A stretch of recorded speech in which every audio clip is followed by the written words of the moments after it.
147번. 자, 저당권 틀린 것은 1번에 저당물에 대한 지상권, 전세권 취득한 자만이 아니고 소유권을 취득한 자도 저당 취득자이므로 저당권 실행으로 권리를 상실한 경우 피리비 또는 위익비, 경매대가에서 상환받을 수 있습니다. 그 다음에 이번에 저당권 설정 약정에 의한 저당권 설정 등기 청구권은 표담보 채권이 될 채권과 별개로 소멸시효 걸리지 않는다. 이거는 사실 우리 시험에 나올 문제가 아닌데 이거는 소멸시효 문제인데 그 한번 판단해 보세요. 소멸시효 걸릴까 안 걸릴까? 채권은 원래 소멸시효 걸린다는 거 아시죠? 그러면 저당권 설정 계약에 따른 설정 등기 청구권. 요거는 채권적입니까? 물권적입니까? 저당권 설정 계약에 기한 설정 등기 청구권. 채권적이잖아요. 계약에서 나온 거니까. 맞죠? 계약에서 나온 거니까 채권적이에요. 그러니까 이것도 10년 형사 안 하면 소멸시효 걸리는 겁니다. 자, 이런 거는 좀 다른 문장으로 좀 바꿔주지, 자식이. 이건 소멸시효 문제지. 우리 문제가 아니지, 이런 거는. 그 다음에 3번에 건물의 증축 비용을 투자한 대가로 건물에 대한 지분 이전 등기를 격려받았으나 저당권 실행으로 그 권리를 상실한 자는 건물에 대한 저당 취득자로서 피리비 또는 유익비를 지출한 것이 아니므로 저당물의 경매대가에서 우선 상환은 받을 수가 없다. 어떤 사람인지 한번 잘 생각해 보세요.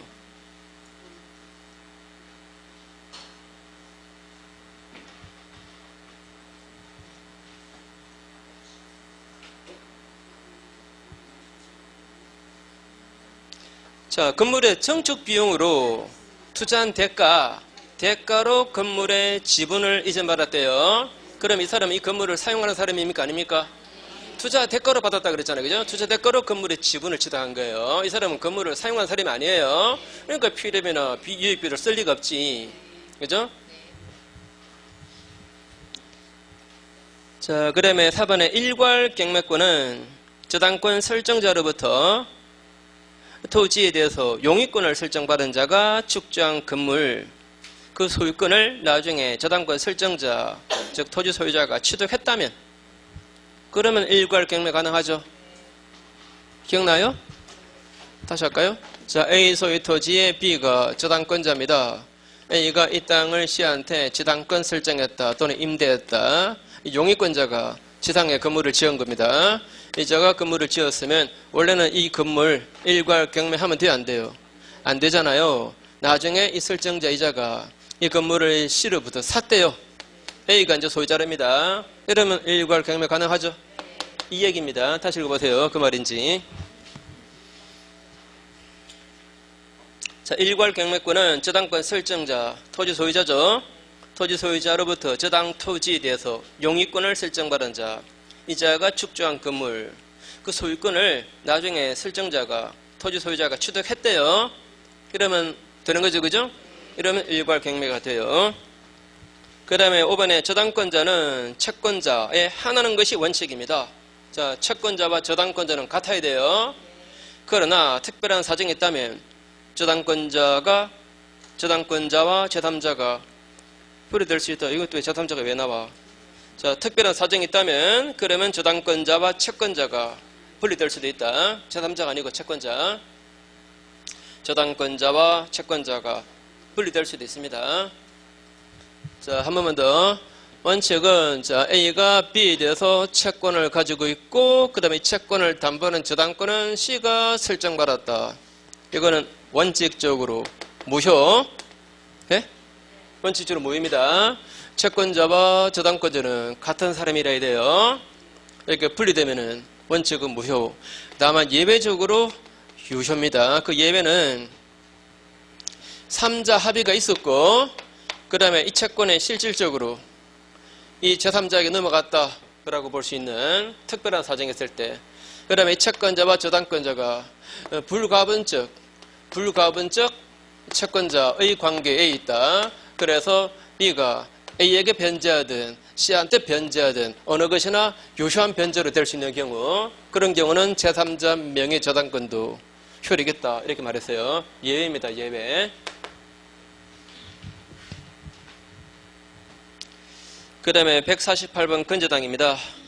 1번에 건저당으로 담보할 채권의 최고액을 계약 당사자들이 약정해야 하나 반드시 등기할 필요는 없다. 자, 반드시 등기를 꼭 해야 되는 거. 요거는 저당 근자 붙여야 돼요.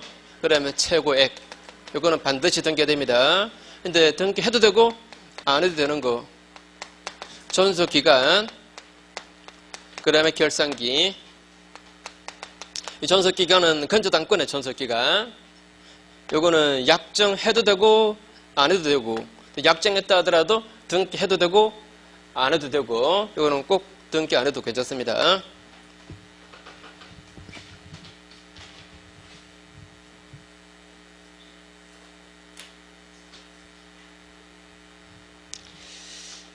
자, 그 다음에 이번에 당사자 합의로 건저당권의 존속기간을 연장할 수가 없다. 건저당권의 존속기간을 연장할 수 없다. 가능하겠죠? 가능한데 후순위자가 있을 때 존속기간이나 결산기를 연장한다면 후순위자 승낙이 필요해요. 그러겠죠? 그죠? 존속기간이 늘어나면은 채권액도 늘어날 수 있잖아요. 그죠? 그러니까 후순위자가 있으면 후순위자 동의를 받아야 돼요.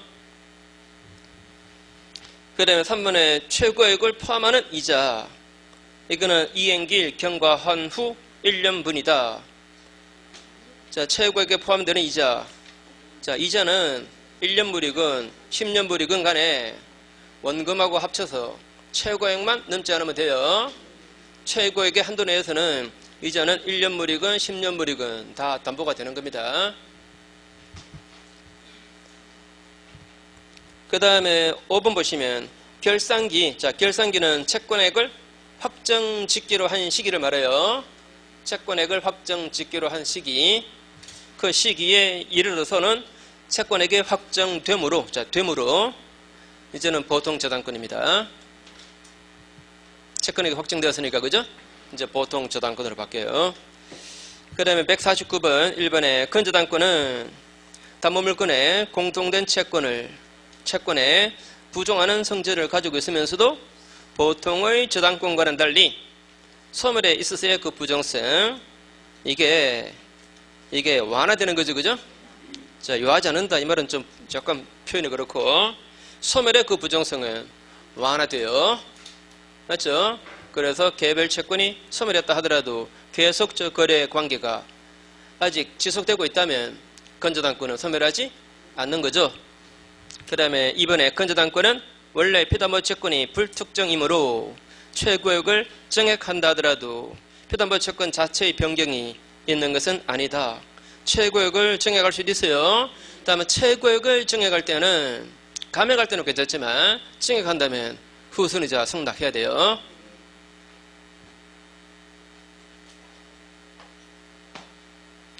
그 다음에 3번에 채권의 최고액은 보통의 저당권에 있어서 그 채권액에 상당하는 것이므로 이걸 등기로 공시 안 하더라도 제3자에게 대항할 수 있다. 최고액은 반드시 등기해야 됩니다. 4번에 물상보증인은 실제 발생한 채권이 최고액을 초과할 때 최고액만 변제하면 저당권을 소멸시킬 수가 있습니다. 그 다음에 5번에 피담보 채권과 분리해서 건저당권만의 양도, 이거는 허용되지 않고, 피담보 채권이 없는 건저당권의 양도는 무효다. 같은 말 반복하네. 자, 다시 건저당권만의 양도는 되겠어요? 안 되겠어요? 안 됩니다. 그죠? 저당권만의 양도는 안 돼요. 그 다음에 150번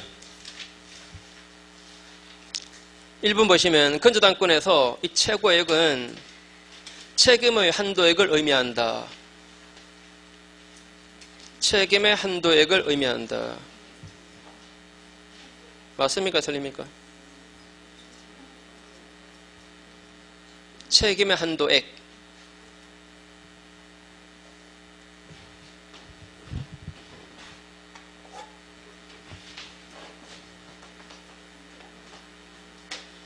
자, A 소유 부동산에 B가 건조당권자입니다. 건조당권자.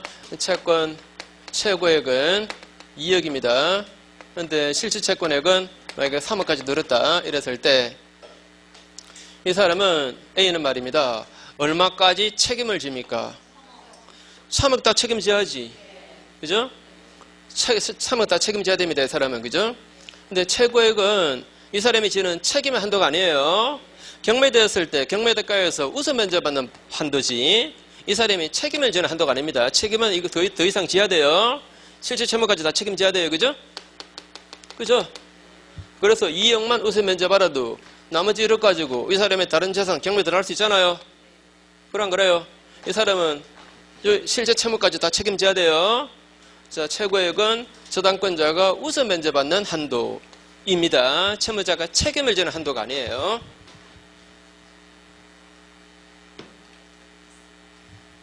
이번에 이자는 최고액 이자는 최고액 중에 산입된 걸로 보지 않으므로 어때요? 자, 최고액 이러면 이자 다 포함하는 겁니다. 이자 다 포함해서 최고액 범위 내에서만 우선 면제돼요. 그 다음에 3번에 건조당권의 피담보 채권이 확정되기 이전이어도 채권의 일부가 양도되면 그 부분의 건조당권은 양수인에게 넘어간다. 자, 건조당권으로 담보되는 채권의 일부가 타인에게 양도되면 이거는 피담보 채권에서 그냥 빠지는 거예요. 건조당권이 그 채권 양수인에게 일부 이전 안 돼요. 그냥 피담보 채권에서 그냥 빠져나가는 겁니다. 이게 수반성의 완화라고 얘기하죠. 그죠? 수반성이 완화되죠. 일부 채권이 양도되더라도 건조당권이 그 따라가진 않습니다. 일부라도 안 따라가요. 그 다음에 4번에 피담보 채권이 확정된 때에 담보할 채권이 전혀 없다. 자, 확정기가 되었는데, 그죠? 결산기가 되었는데, 그건 채권이 없대요. 그러면 건조당권은 끝나는 거지 뭐. 맞죠? 자, 결산기에 왔는데 채권은 다 없어졌습니다. 그러면 이제 저당권은 소멸하는 거죠. 5번에 건조당권의 기본계약의 결산기가 도래한 후래요. 그러면 채권 확정되었죠. 이런 경우에 그 채권 전부가 양도가 되면 저당권도 당연히 이전하는가? 이 말은 그냥 자 A 소유 부동산에 B가 저당권자고 자 담보되는 채권이 있습니다. 자, 일반 저당권이면 자 다시 결산기가 도래했으면 그러면 채권은 확정되었잖아요. 이제 그건 아니고 그냥 저당권이죠. 그냥 저당권입니다. 그때 채권 요게 저담자 C에게 넘어가면 저당권도 당연히 넘어간다 이렇게 말했습니다. 맞습니까? 채권이 넘어가면 저당권도 곧 양수인에게 곧 이전합니까? 아니죠. 이전에 부기등기는 해야지. 그죠? 이전에 부기등기는 해야 돼요. 또 저당권이 수반하지 않는 채권만의 양도도 괜찮잖아요. 그러면 이 저당권은 소멸하잖아요. 맞죠? 자, 채권이 양도되었다고 해서 저당권이 곧 따라간다. 이건 아니에요. 이전에 부기등기는 해야 됩니다. 또 저당권에 수반이 없는 채권만의 양도 괜찮아요. 그럼 저당권은 소멸해버리고. 그죠? 틀린 말이죠. 그죠?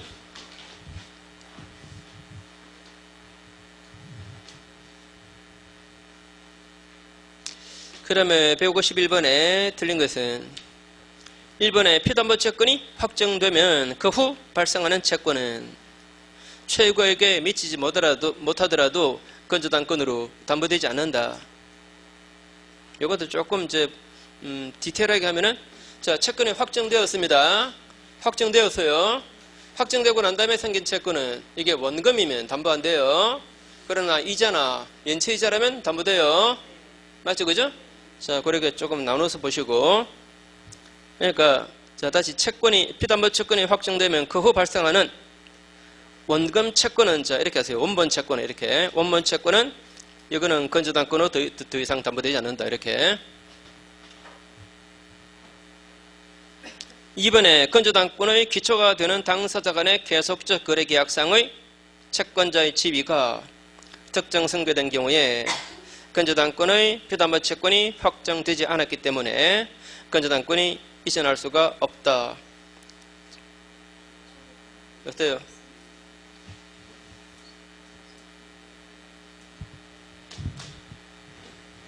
자, A하고 B 사이에 계속적 거래 관계 있고, 이 계속적 거래에 따라서 공급하는 물품, 대금 채권, 이걸 담보하려고 채무자 부동산에 저당권을 설정받았습니다. 그리고 물품을 공급해서 개별 채권이 계속 발생해 나가고 있습니다. 일단 개별 채권 이걸 타인에게 양도했을 때는 저당권은, 이권 저당권은 따라갈 수가 없습니다. 맞죠? 자, 건저당권으로 담보되는 개별 채권이 타인에게 양도되었을 때 건저당권이 따라가요, 안 따라가요? 안 따라가요. 근데 기본 계약상의 집 자체가 타인에게 넘어가면 이것도 따라갈 수가 있습니다. 맞죠? 자, 그래서 다시 한번 읽어보세요.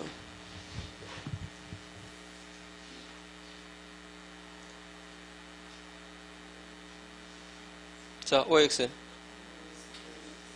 X죠? 자, 첫 줄 중간에 당사자 간의 계속적 거래 계약상의 그 지위가 타인에게 넘어갔죠, 그죠? 이러면 건저당권도 따라갈 수 있어요.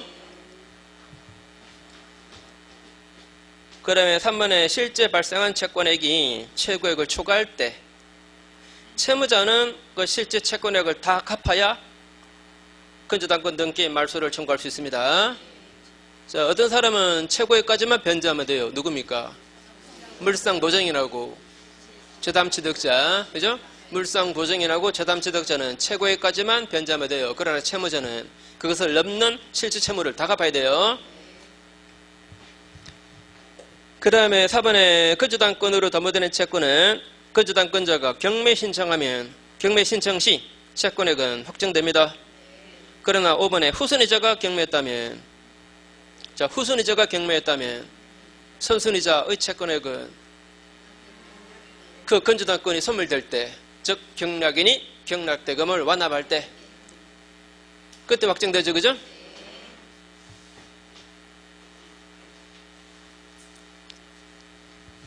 자, 이 건저당권에서는 그 확정 사유도 이거 상당히 중요하죠. 꼭 암기하셔야 됩니다. 건저당권의 확정 사유.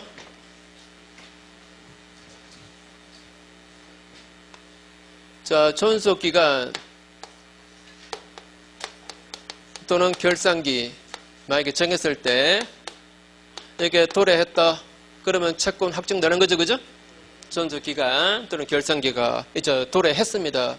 그러면 그 시점에 채권액으로 확정돼요. 그 다음에 기본계약이 또는 설정계약이 이게 해지되었습니다. 해지가 되었다면 거래가 끝난 거죠. 그러면 그 시점에 채권으로 확정되겠죠, 그죠? 그 다음에 조금 방금 나온 거 경매 신청. 자, 경매 신청 들어가면 채권 확정돼요, 그죠? 그 다음에 채무자가 파산했다 어떻습니까? 채무자가 파산하면 거래 못한다 그랬죠? 거래가 정지돼요. 채권액이 확정되는 거죠. 또 채무자가 회사일 때 회사 정리 절차가 개시되었다. 이거는 파산이나 거의 비슷한 겁니다. 파산 절차와 거의 비슷해요. 그래서 채권액을 다 동결시켜버립니다. 채권액을 다 동결시키니까 채권액이 확정되는 거죠. 그 다음에 그 채무자가 합병되었습니다. 합병되는데 그래서 그 신설 회사에 대해서 물상보증인이 동의를 안 한다. 부동의. 이거 기억납니까? 공부들 이제 많이 되셨나 보다. 자, A하고 B 회사 간에 계속적 거래로 발생하는 채권에 관해서 C회사가 담보를 서고 있었습니다. 물상보증입니다. 건저당권. 여기는 물상보증. 그런데 B회사가 D회사로 합병되었어요. 이쪽으로 넘어갔습니다. 그러면 물상보증인 입장에서 지금 채무자가 바뀌는 거잖아요. 그죠? 그래서 이 회사를 위해서는 나는 물상보증인 못하겠다. 이렇게 동의 못하겠다. 이러면 그 시점에 채권으로 확정되는 겁니다. 그죠?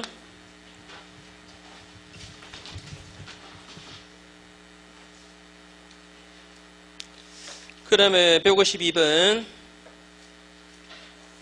1번에 원본 확정 전에 건조당권의 피담보 채권 범위를 변경하기 위해서는 후순위자, 기타 제3자 승낙받지 않아도 변경이 가능하다. 범위를 바꾼다. 그 다음에 채무자를 바꾼다. 자, 피담보 채권의 범위 말입니다. 이걸 바꾼다. 또는 채무자를 바꾼다. 이거는 후순위자와 이익관계 없습니다. 후순위자 입장에서 이익관계는 뭐가 이익관계 있는 겁니까? 후순위자 입장에서 우선 최고액, 그 다음에 결산기, 그 다음에 존속기간 이런 것들이 채무자 입장에서 이익관계 있는 거예요. 채무자가 바뀐다는 것은 어차피 후순위자는 그 최고액을 보고 후순위로 들어왔죠. 그죠?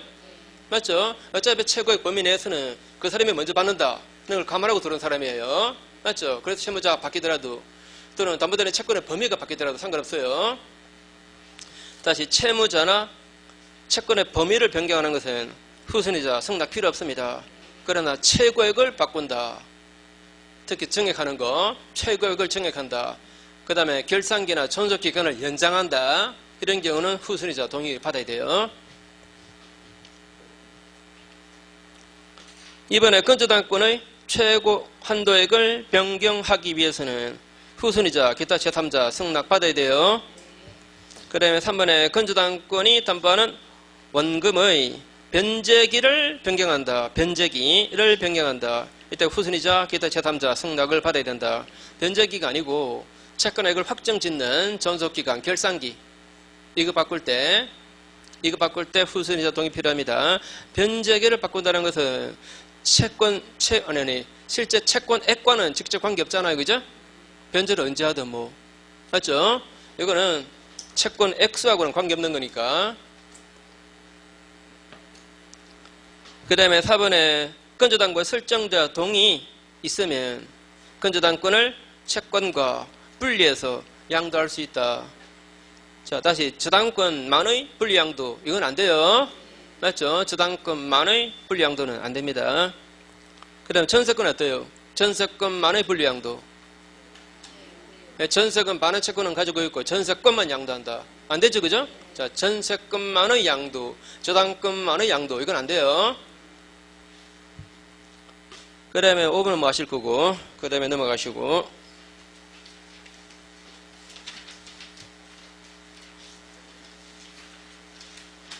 153번에 갑은 아파트 분양 시 600만원 융자받으면서 최고액을 760으로 해서 건조당권 설정했습니다. 1번에 최고액에 산입되는 이자는 지은이자도 포함되는데 이 이자는 이행기 후의 1년분에 한한다. 연체이자 말입니다. 이 건조당권에서는 최고액만 넘지 않으면 이자든 연체이자든 1년분이건 10년분이건 관계없습니다. 다 합쳐서 최고액만 넘지 않으면 돼요. 자, 건조당권에서는 이 연체이자가 1년분에 한하지 않습니다. 다 합쳐서 최고액 범위 내에서라면 다 담보돼요. 이번에 건조당권이라는 것을 등기 안 하면 이거는 건조당이 아니에요.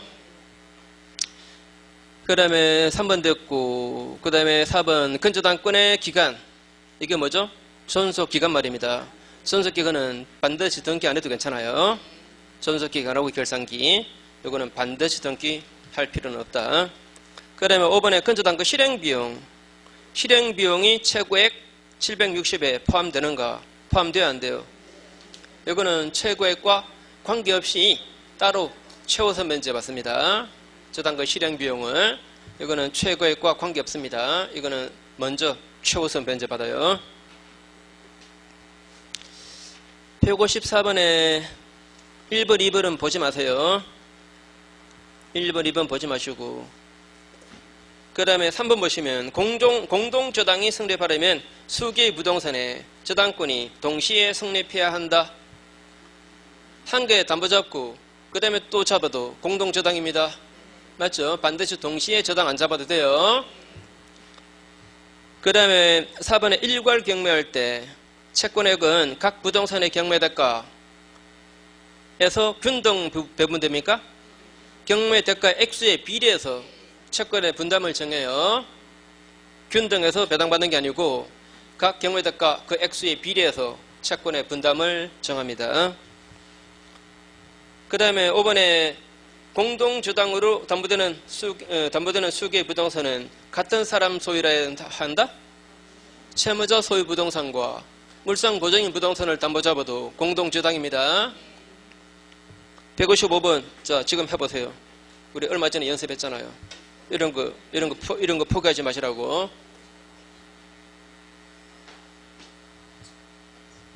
민법에서 유일한 계산 문제. 자, 답 나와요? 자, 한번 해볼게요. 의리가백의 채권이 얼마예요? 1억 5천. 그 다음에 채무자 소유 부동산 X, Y, 그 다음에 Z. 이게 각 얼마에 낙찰되었죠? 요거는 9천, 6천, 3천. 자, 이 경매대가를 동시배당할 때, 자, X 토지에서는 저희 공동저당이죠. X 토지에서는 여기서는 저 채권액 1억 5천 곱하기 전체 경매대가 18분의 9, 그죠? 9 해서 2분의 1이니까 7,500, 그죠? 그 다음에 Y 토지에서는 역시 요 채권액 곱하기 전체 경매대가 18분의 요 경매대가 6 해서 6분의 1이니까 얼마? 5천. 그 다음에 Z 토지에서는 역시 채권액이 1억 5천이고 곱하기 전체 18분의 요거 해가지고 얼마? 2,500, 그죠? 자, 이거는 계산할 수 있겠죠? 자, 요 정도는 계산할 수 있습니다. 산수 수준입니다. 산수. 자, 이런 거 나왔을 때 문장이 길어서 겁먹지 마세요. 이거는 쉬운 문제입니다. 자, 156번에 첫째 이시배당의 경우에 그 다음에 다른 요거를 채무자로 바꾸세요. 자, 이시배당의 경우에 채무자 부동산의 후순위 저당권자의 대입권과 물상보증인의 대입권이 충돌할 때 물상보증인이 우선한다. 어때요? 자, 이거 보세요. 자, 갑이 채무자 소유 부동산, 여기는 채무자입니다. 여기에 저당권이 있고, 그 다음에 물상보증인 소유 부동산, 자, 여기는 물상보증인 소유 부동산에 또 저당권이 있습니다. 그 다음에 채무자 부동산에 후순위자가 있어요. 이랬을 때 이 사람이 이거 먼저 경매했다. 이걸 먼저 경매해서 경매대가에서 우선 먼저 받았습니다. 이때 경매된 부동산의 후순위자 이자가 이거 대입할 수 있습니까? 없습니까? 대입 못해요. 이자가 이거 대입하면 병 입장에서는 이거는 날벼락입니다. 저기는 분명히 자기 동생이 갑은행에서 대출받은 거 그걸 담보해 주려고 이걸 담보로 잡혔습니다. 그런데 정은행에서도 대출받은 걸 담보해 주는 꼴이 돼버려요. 어때요? 이거는 병 입장에서는 예상도 못한 거죠? 다 그런 거래요. 다시 한 번 더 이 형님은 동생이 갑은행에서 대출받은 거 그걸 담보해 줬습니다. 그런데 이자가 이걸 대입해버리면 그럼 이 정은행에서도 저당권 실현 경매 들어온다는 말입니다. 정은행에서 대출받은 거 이걸 이자가 담보해 주려고 이거 내놓은 거 아니에요. 그죠? 그래서 이거는 대입 못합니다. 그런데 이 사람이 이걸 먼저 경매했다. 이걸 먼저 경매했습니다. 그러면 이 사람은 자기 부동산 가지고 이 사람의 채무를 대신 갚아준 거잖아요. 그래서 이거 대의할 수 있어요? 없어요? 대의할 수 있잖아요. 그러니까 이 채무자 부동산의 후순위자와 물상보증인 사이에 누가 우선해요? 이자가 우선하지. 맞죠? 이자가 우선해요. 그 다음에 3번에 동시배당의 경우에 공동저당권자보다 선순위 저당권이 있는 부동산이 있으면 그 부동산은 별도로 경매해야 한다.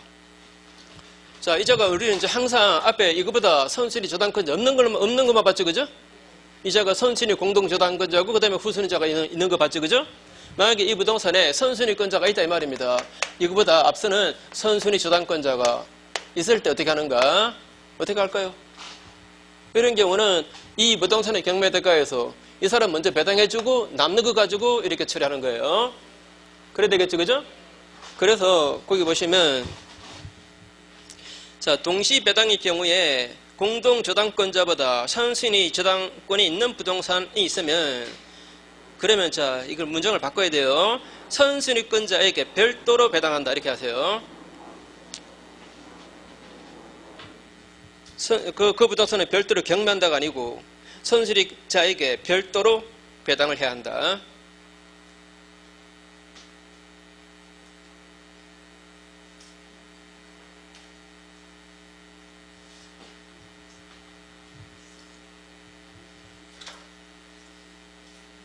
자, 그 다음에 4번에 공동저당에서 동시배당의 법리는 후순위자가 있거나 말거나 관계없습니다.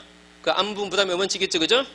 요거 아까 요거 안분부담의 원칙 요거 여기서 7,500, 여기서 5,000, 여기서 2,500 배당받는 거, 이게 안분부담의 원칙. 이거는 이 부동산에 후순위자가 있거나 없거나 관계없습니다. 관계없이 이렇게 동시배당 받을 때 안분부담의 원칙을 지켜요. 후순위자 없어도 이렇게 해요. 그 다음 6번에 공동저당권자가 일부 변제를 받은 경우라도 그 부동산의 차순위자는 일부 대위가 가능하다.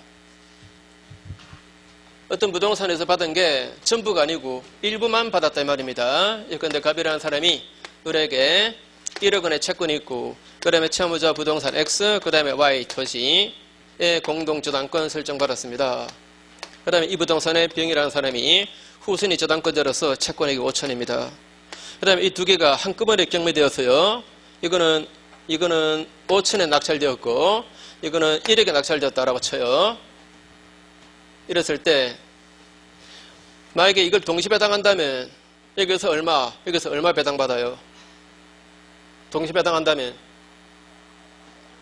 아니, 산수인데, 여기서 2,500, 여기서 7,500 배당받을 거 아닙니까? 죄송합니다. 이걸 1억 5천 해야 되겠다. 자, 1억 5천.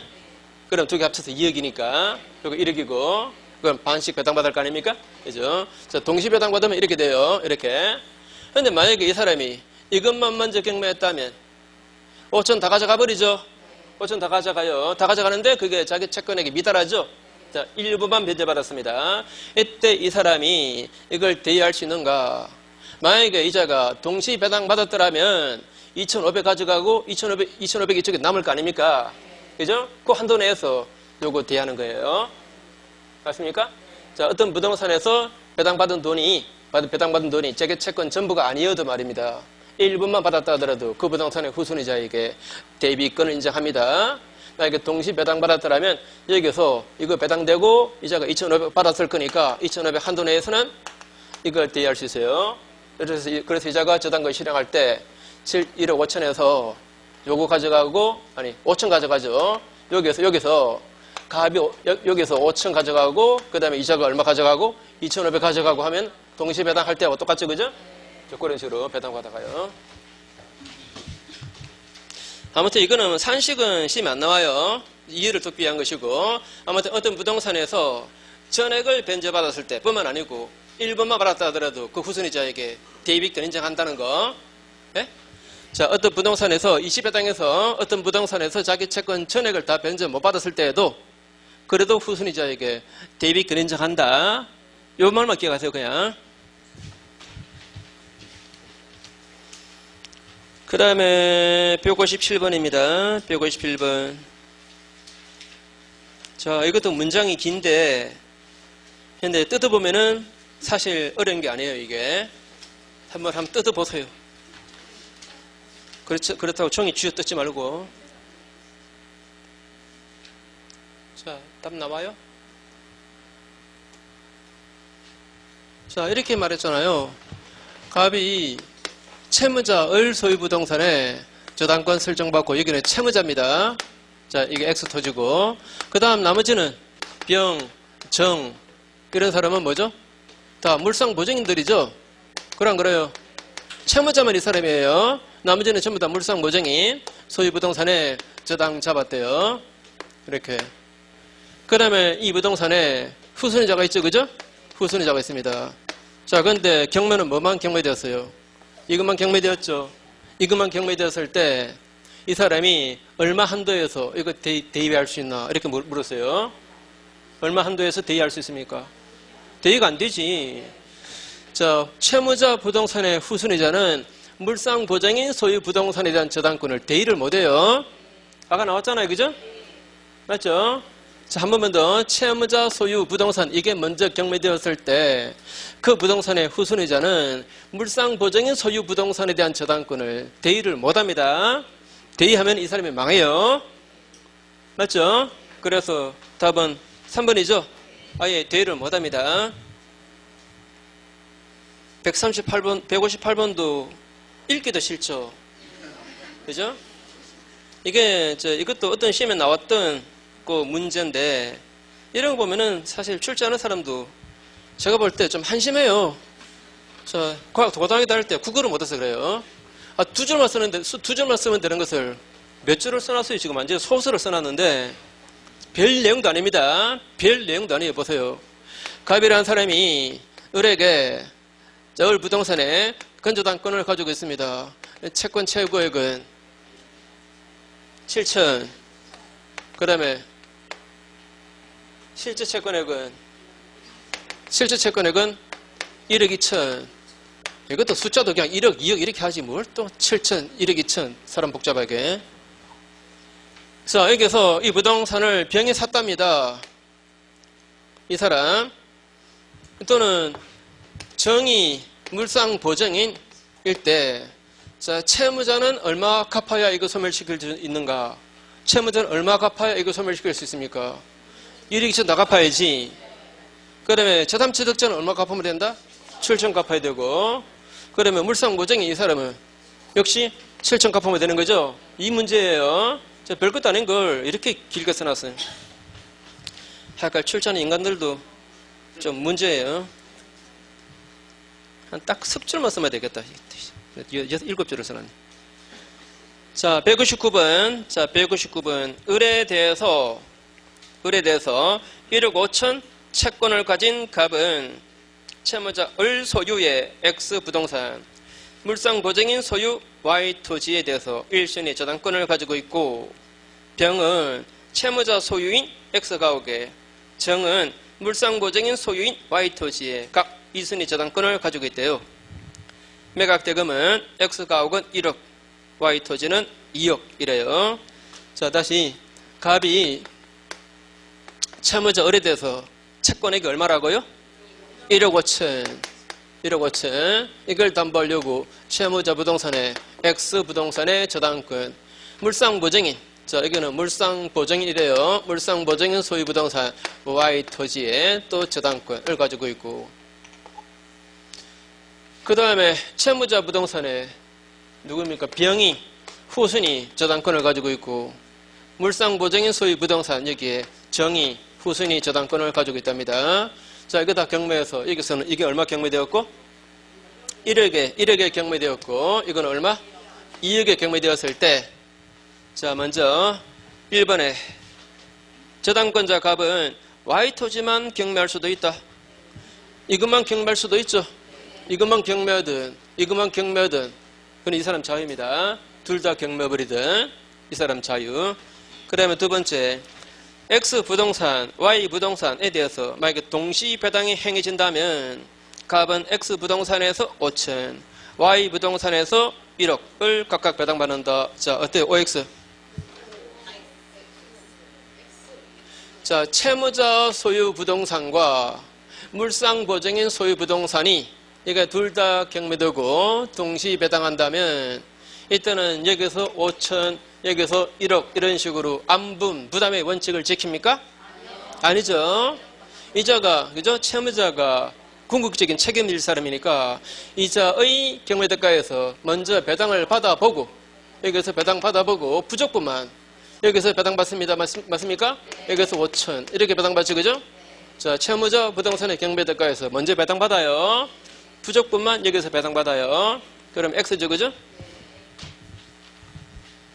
그러면 3번에 갑이 물상 보증인 소유 Y 토지만 저당권 실행 경매에서 전액 변제받았습니다. 이때 그 후순위자 정은 갑을 대위해서 X 가옥에 대한 저당권을 행사할 수 있다.